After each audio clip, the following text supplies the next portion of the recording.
Welcome in once again. I'm Tyler Noe. He's Lance Barton. This is Always Talking Ball. We are here to break down the top 12 offenses for the 2025 college football season. We've hit you up with quarterbacks, wide receivers, running backs. We even put them all together in a big pot. Talked about skill position units. We're just doing some offensive talk here. We'll throw in a little offensive coordinator talk here. We got to give some love to our boy Lance here, who just loves his coordinator. So, Lance, let's get right into it, man. Let's talk about offenses, and let's talk with the number one offense we have, the Clemson Tigers.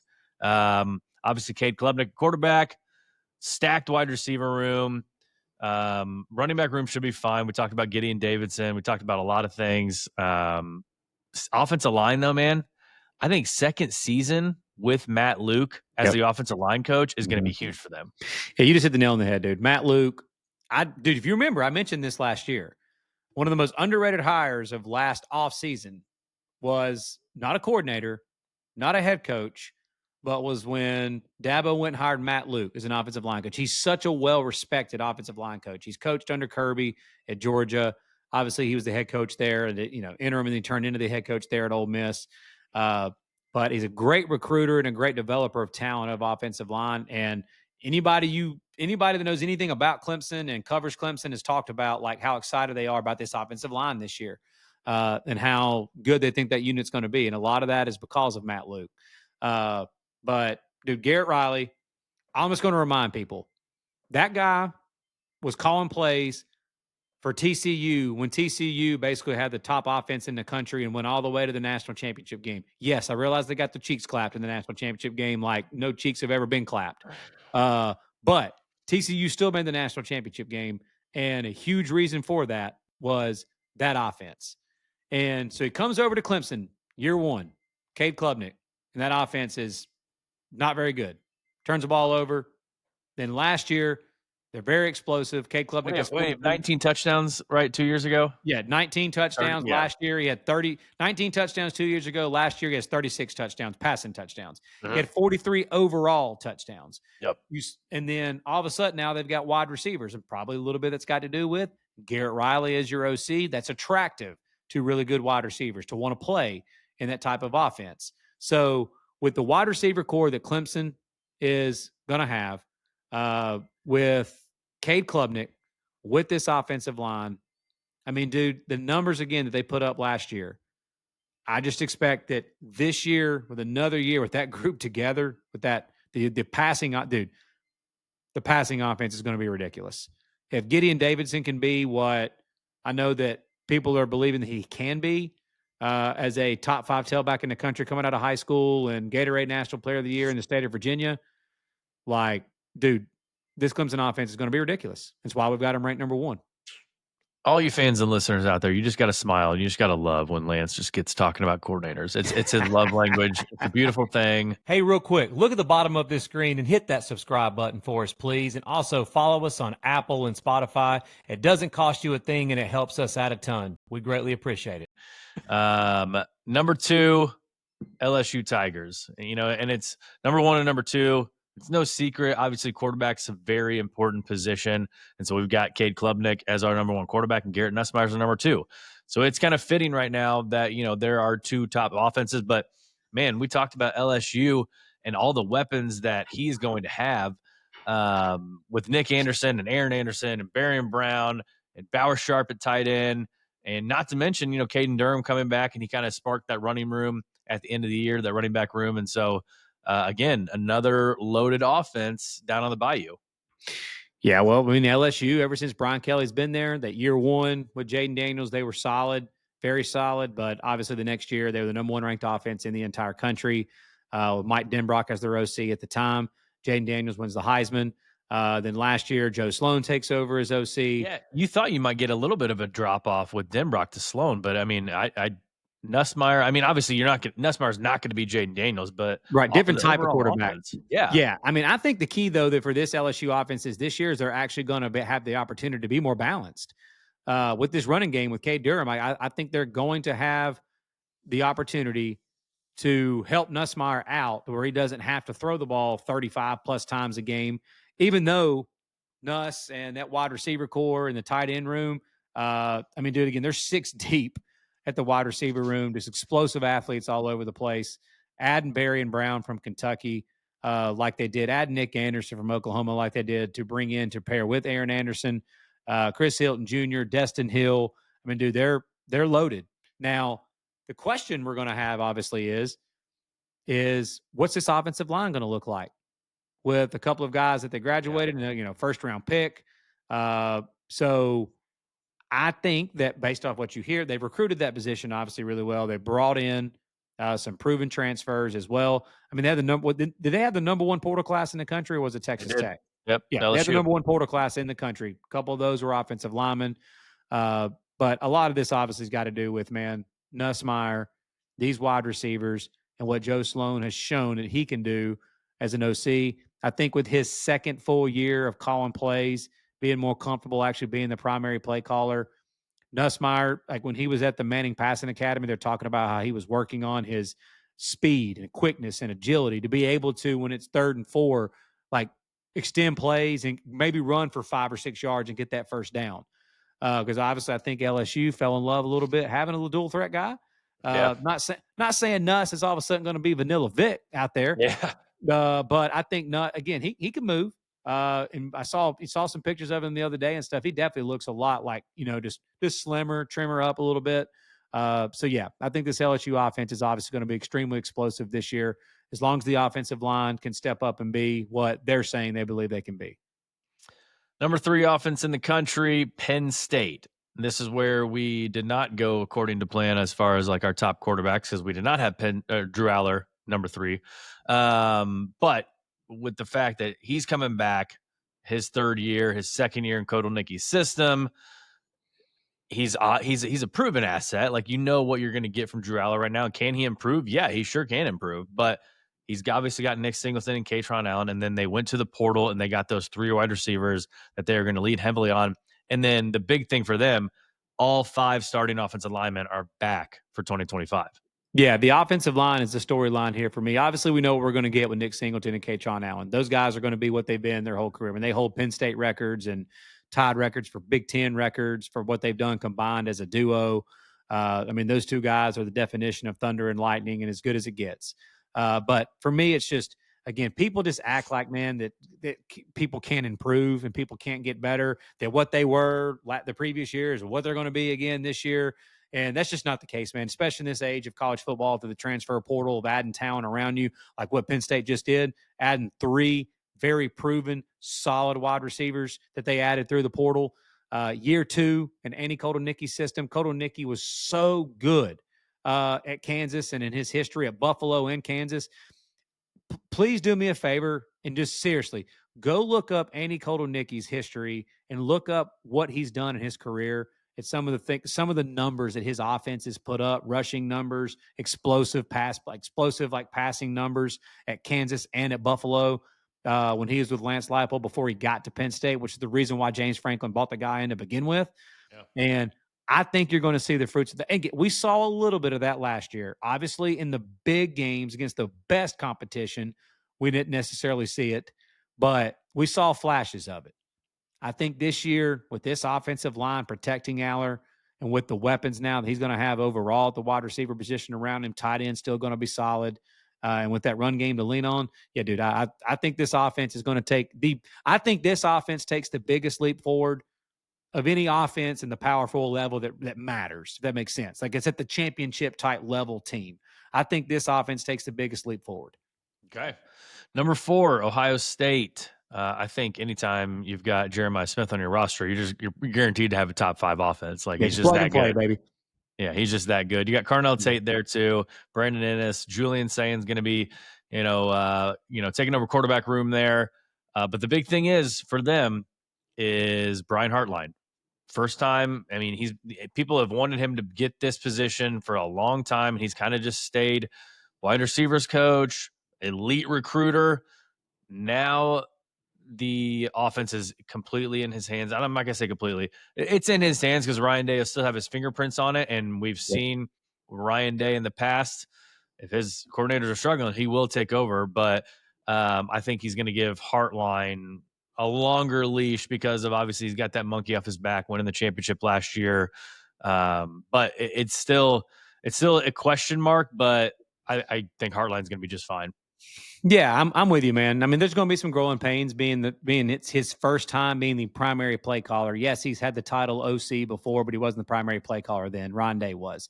Him being the primary play caller now, dude, if he can be just 3/4 of what he was as an elite wide receiver developer of talent, an elite wide receiver recruiter, then this Ohio State offense is in great hands, man. I do believe in Hartline. I just don't know that it's going to be like right out of the gate. We'll Right. see. If it is, then with the talent he's going to have on this offense to work with, it's ridiculous. Now, can Peoples and CJ Donaldson, they don't have to be Travion Henderson and Quinshon Judkins. They just need to be this solid, dude. Just be solid. But can they be like, again, they're running backs at Ohio State. I know CJ Donaldson transferred from West Virginia. You know, he was the Thunder to Jaheim White's Lightning. But, dude, let me ask you this. Do you think this offense – think back to the regular season last year. The Ohio State offense was struggling. Yeah. Like the Scored 10 majority of points the against majority Michigan. of the season. Like, there were games where they exploded and played much better in. Yeah. But, like, overall, they played really solid in that Oregon game at Oregon. I know they lost. Yeah. They played solid offensively in that game. Now, a lot of that was due because of the just key injuries that they had on the offensive line. But still, they struggled offensively last year. And then they just went on a tear in that, college football playoff. But I think that this offense can be just as good or better in the regular season than what it was last year because of, honestly, how to Ohio State's standards, how down they were in the regular season last year. Yep. Number 5, Notre Dame. And you mentioned Penn State kind of taking a big leap. I think maybe a close second, as far as teams that matter, is Notre Dame taking a big leap. I'm just so excited to see. I just think it's going to look like a completely different offense this year. Yeah, dude, it is. What Mike Denbrock ran last year with Riley Leonard. Him and CJ Carr couldn't be more different. And I know CJ Carr can run, but like Riley Leonard, a lot of times you saw last year, his first instinct when his first read was not there, he's running. He's taking off running. He could do that. He was a dynamic runner. One read and run. Yep. Yeah. And Notre Dame's probably got the best offensive line in the country. And I guess I hesitate to still say that because, again, Charles Jagisaw goes down with injury with an ATV accident, fractures his left arm. Like, dude just can't stay healthy before the season. It doesn't sound as serious as his injury last year, but sounds like he'll be back. But they get guys like Ashton Craig back from injury last year. I mean, they had so many offensive linemen like Pat Coogan and those guys like transfer to other schools because they weren't going to get any playing time this year. That's how deep they are at offensive line. What's that tackle's name, bro? That was a freshman last year. It was just mauling everybody. Anthony Knapp. Yep.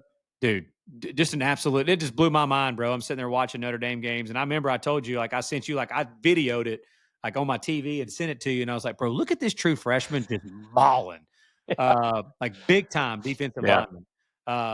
But yeah, that's where it starts for me. Like, obviously Jeremiah Love and Jadarian Price. I mean, they're what they are. Okay, they are right there with Nick Singleton and Katron Allen as far as best duo backs in the country. And Jeremiah Love, we have him ranked as our number 1 running back. If you want to go check out our running backs list, it's on our YouTube, Spotify, and Apple. But I just, dude, we may end up looking foolish on this, and that's okay. There's going to be a lot of others that's going to look foolish as well. But we're believers in CJ Carr, man. I just think there's just too much. When there's so much smoke, bro, there's fire, okay? And there's just so much smoke coming out about him and what they saw, talking about what they saw in him last year and like during the fall and during scrimmages and whatnot. But like Riley Leonard was just a team leader and exactly that type of quarterback that they needed for last year's team. But for the evolution of what this Notre Dame offense wants to be under Mike Denbrock, which Mike Denbrock was the orchestrator, was the play caller, and offensive coordinator of that LSU offense when Jaden Daniels won the Heisman Trophy, and they were the number 1 offense in the country that year. And Malik Neighbors at wide receiver and Brian Thomas Jr. I mean, dude, that offense was just freaking nasty. Now you've got multiple key dudes at wide receiver, bringing in Malachi Fields from Virginia, bringing back Jaden Greathouse, like actually having like multiple backs to be able to use a top tiered offensive line, having a quarterback that can absolutely sling it that opens everything up for this Mike Denbrock offense. Now we just got to see CJ Carr do it. We've heard that he can do it in scrimmages, practices, all that kind of stuff. What we don't know about any of these unproven quarterbacks, we know they're all talented. We know that. Mm-hmm. Okay. We can project their talent. What I want to see is if they're down in Miami, first game of the year, and it's midway through the third quarter and he makes a bad throw and throws a pick and it's sitting there in a tight game, how does he come back from that? How does he come back from facing adversity and pressure situations? If he handles that well, sky's the limit for this guy in this offense. Number 6, Alabama. I'm going to let you roll with this one, buddy. Ty Simpson at quarterback, Ryan Williams at wide receiver. We all know that. 3 offensive linemen return. But again, I think for the past couple of years, especially, I'll never get out of my mind that 2023 season with the offensive line being so hyped up and everything. And so it's all of a sudden become like, since then, kind of a question mark for him. So obviously for every team, offensive line play, like your success hinges on that. So for Alabama, it's no different. Yeah, they brought in, so right now it's really just one of the guards, probably left guard and right tackle. And I don't even know that really right tackle is even up for debate right now. I think it's going to be Wilcom Formby, who again last year as a freshman got thrown out there and had to play, and he looked like what a freshman looks like against SEC edge defenders and against solid talent. Now he didn't look good against South Florida either in that game when he came in. He was awful, but he at the end of the year last year got better, the right tackle position, and then they brought in a transfer at guard from Texas A&M. And I know that like we talk about starters.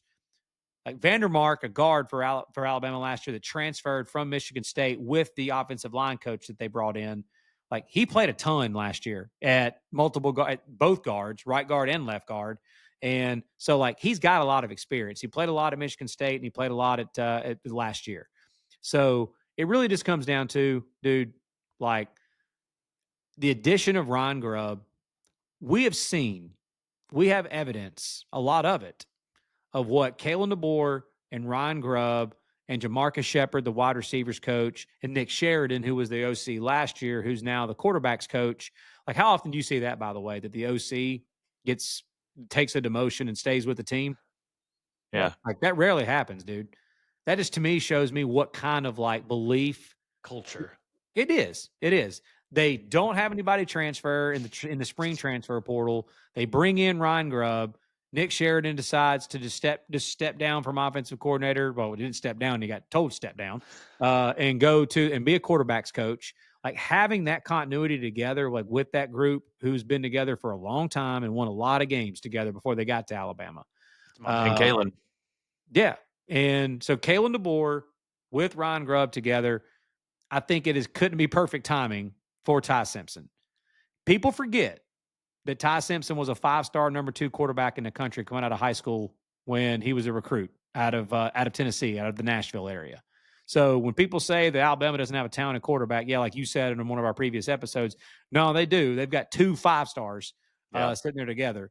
Keelan Russell, number 1 quarterback in the country this last year, coming out of high school out of Duncanville. So, but I mean, really, man, it's just I think I still am questioning the offensive line. I need to see it. Yeah. I need to see it. I need to quit talking about it. Quit talking about that the offensive line is going to be good. I need to see them actually do it. The weapons they're going to have at wide receiver obviously is deep and fantastic, but just need to see what the offensive line is going to be. I'm really not even questioning Ty Simpson. I'm not saying he's going to be the best quarterback in the country or something like that. I just think he's going to be solid. And I think he's going to be a better fit than Jalen Milroe for this offense and to be able to truly unlock what Kalen DeBoer and Ryan Grubb really want to do with this offense, which is attack you vertically down the field and run the rock. Number 7, Texas. Arch Manning takes over for Quinn Ewers.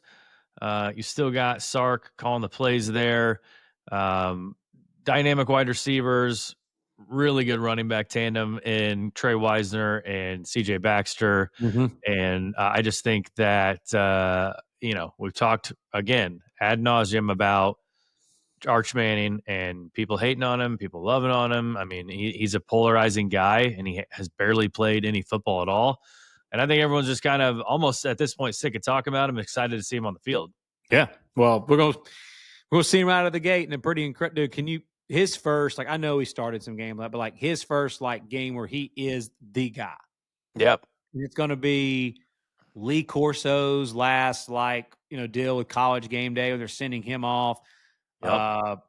Just a prime time, big noon kickoff. Can't believe that game's not at night, bro.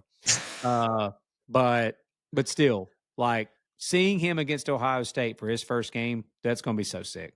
Yeah. But I think we got enough evidence, man, with Sark. Like his offenses everywhere he's coached has been very solid. And I think that now that he's got the quarterback that can be more of a dual threat like Arch, like you said, Arch runs like a 4.6, 6'4", 225, runs hard, runs like a bull. I mean, the weapons are going to have around him overall, like tight ends as well. We know how Sark likes to use the tight end position.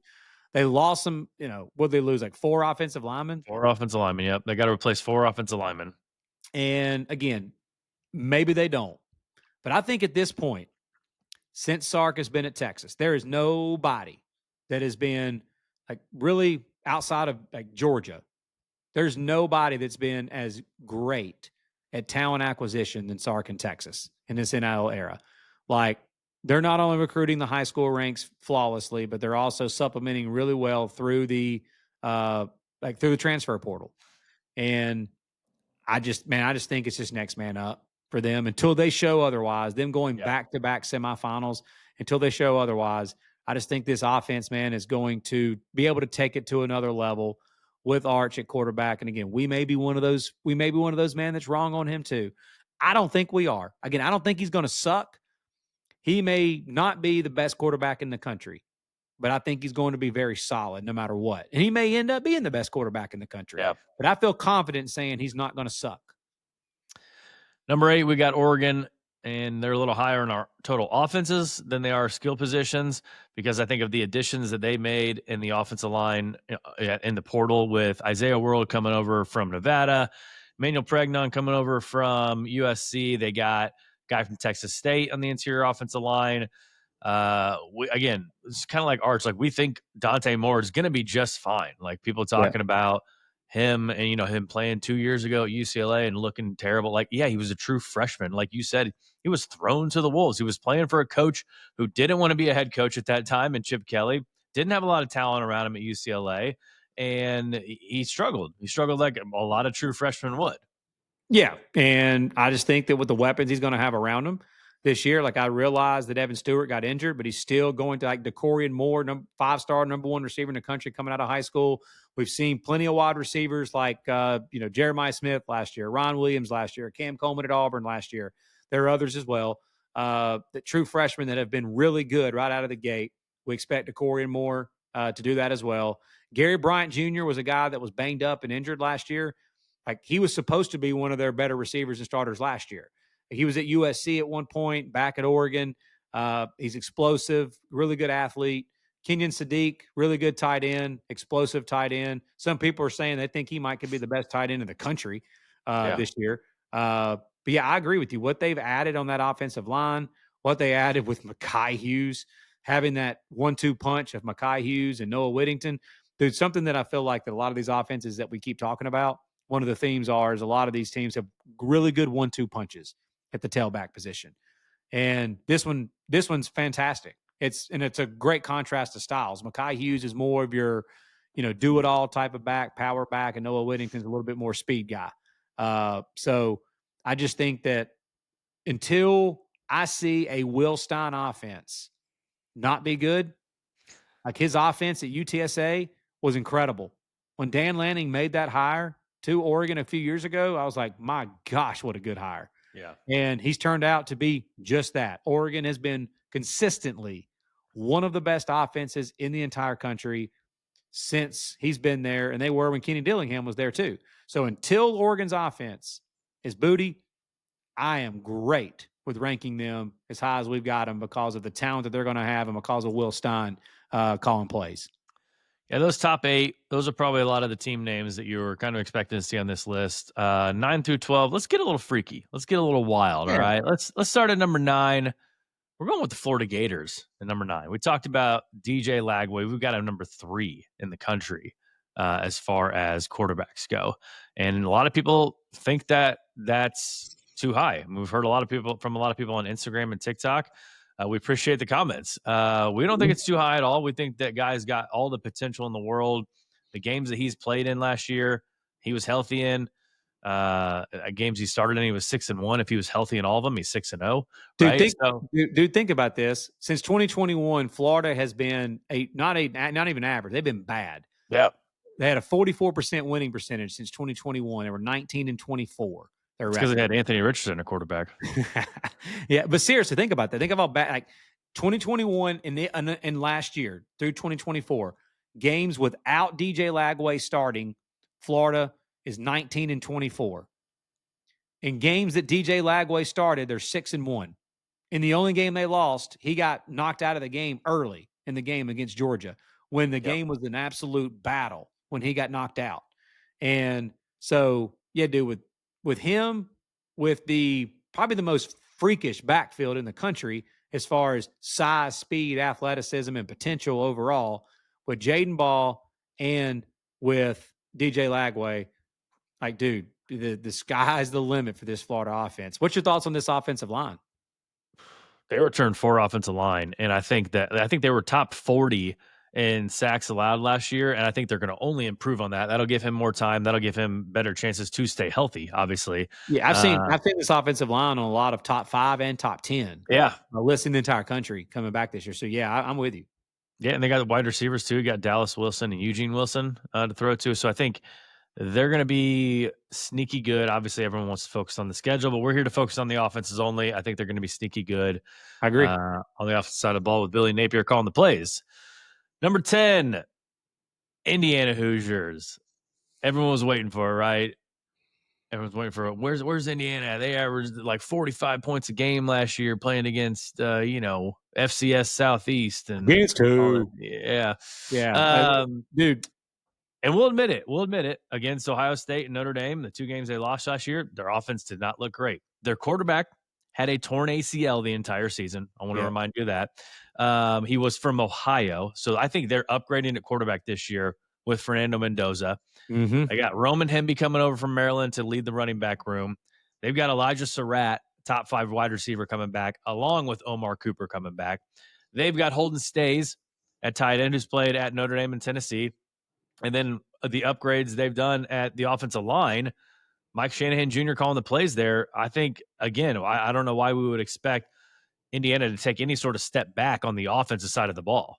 Number 2 ranked scoring offense in the country last year, upgraded at quarterback, upgraded at offensive line, upgraded at tight end, and I don't think they got worse at running back, and their best wide receivers are back, and their offensive coordinator is back. Their head coach is back. Their offensive coordinator, Mike Shanahan Jr., and Coach Siggs have been together for 10 years, for a decade together. Every single team that they've had, that they've coached together, has scored boatloads of points. They just get buckets on people. And I know, again, people want to act like against who. Nebraska had a solid defense last year. Washington had one of the best pass defenses in the country. We're not talking about overall teams. We're talking about actual defenses. They played some really solid defenses last year, and they embarrassed some of those solid defenses. They just obviously didn't against Ohio State, which how many offenses last year just lit Ohio State up? Oregon in that game at Oregon was the only team that did it, and then we saw what happened when they had to play them again in the Rose Bowl. But, like, again, Notre Dame. Who was just lighting Notre Dame up? Yes, Ohio State in the national championship game did well against them.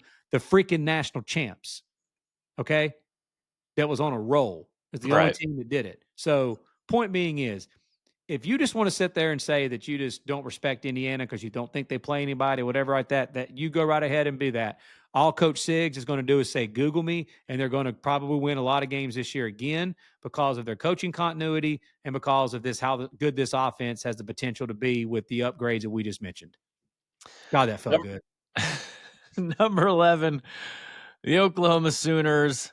John Mateer transferring in from Washington State, trying to pull the old Cam Ward transfer into a Power 4 school and win the Heisman. And I think he's got a really solid chance to do it. They've got a better offensive line this year, should hopefully be healthy. They've got Deion Burks back at wide receiver, Giovanni Gibson transferred over, Jaden Gibson's there, and then Jaden Ott at the running back position, I think really solidifies that running game. Because as we mentioned, a lot, he was playing behind a subpar offensive line to say the least. 130, 130th in sacks allowed and 131st in tackles for a loss allowed. There were only 133 teams last year. Yeah, but this offense is going to go as John Mateer goes. Exactly. So, Ben Arbuckle, everywhere he's been, like before even Washington State and while he was at Washington State, his offenses have been incredible. And I think he really got everybody's attention when he lost a guy like Cam Ward. And a lot of people thought that Wazoo offense was going to take a huge step back, and they just didn't. John Mateer was incredible, flawless, like at over 800 yards rushing, 44 total touchdowns.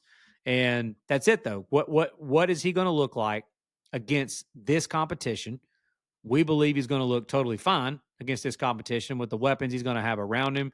And in the system, being able to have his offensive coordinator with him and not having to learn new terminology, a new system, like that is such a big deal, dude. Yeah. And like the run game that he's going to have to help him, like you mentioned with Ott and Barnes, the question mark, like when we were posting stuff about Mateer to social media, we had some people, what about the offensive line? What about the offensive line? What about the offensive line? Well, I don't think anybody would have a great offensive line if you had pretty much your entire offensive line injured like Oklahoma did last year. Like they had I heard someone on a show here recently talk about that, like when they were talking about offensive line, like cohesion, like there's like a ranking. They have a ranking for everything, every stat you can imagine. They were like 94th in the country, meaning like the same group that you had actually started. Continuity, Continuity, there you go, continuity. And they just, banged up and injured constantly. Top 5 wide receivers injured last year. If they just stay healthy on the offensive line, like this offense is going to be dramatically improved. This was the one I was actually thinking of. Notre Dame was a good one that you mentioned. Yeah. On our list, the most improved offenses in the entire country, I think, as far as at the highest levels that can compete for like possible playoff spots and compete in the playoffs is Penn State and Oklahoma for me. Yeah. Rounding out our list of top offenses at number 12, the Ole Miss Rebels. We could not go a list to talking about offenses without mentioning Lane Kiffin and the Rebels and Charlie Weiss Jr. Obviously, there's a lot of unknown with Austin Simmons, but we think he's going to be a pretty dynamic quarterback this year. You got Logan Diggs back at running back. Big transfer coming in from Oklahoma State, DeJon Stribling had over 50 catches last year. They got Trey Wallace coming in at wide receiver too, and everyone's going to laugh like, where'd he come from? Penn State? They were terrible at wide receiver. Like, he was honestly like their best wide receiver last year and the only one that was really making any sort of plays. And so for him to come over, obviously, Lane and Chuck like to throw the ball a little bit. And so, again, like you said with Oregon, until we see a Lane Kiffin offense struggle at all, like it's really hard to not to put him in here. He's never had a bad offense, bro. Yeah. Ever. Like I watched him take a converted running back in Blake Sims at Alabama, and he threw for over 4,000 yards at the time. He had true freshman Jalen Hurts, and Jalen Hurts, like that year, had really trouble throwing the football, and he turned him into the freshman offensive player of the year in the SEC. And what he's done at Ole Miss, he's never not had a top 5 offense at Ole Miss. And for the 5 years that he's been there, he's had top 3 offenses. Yeah. And of all the really good offenses that he's had, this is the most talented quarterback. Like I realize that Jackson Dart was talented as well coming out of high school, but this guy is overall just pure raw talent. Like that's what he's got this year in Austin Simmons. I think he's the best quarterback, like talent-wise, that he's ever had. If the offensive line can step up and be solid, again, like they were last year, then, dude, yeah, I'm with you. It's just I feel totally fine hitching myself to the wagon of Ole Miss and thinking that this offense is going to be good for reasons that you said. Until Lane Kiffin and Charlie Weiss Jr. don't have an elite offense, then okay, I'll question it. But they have not. It's not happened yet so far. And I think that's going to be the case again this year for Ole Miss. There it is. That's our top 12 offenses for the 2025 college football season. Thank you for watching on YouTube. Head over to Apple and Spotify. Follow us over there, wherever you get your podcast. Instagram, X, TikTok. We're at Always Talking Ball. We put out some good content there. We love the interaction. Keep it coming. For Lance Barton, I'm Tyler Noe. Take care. Have a great rest of your day, and we will see you next time.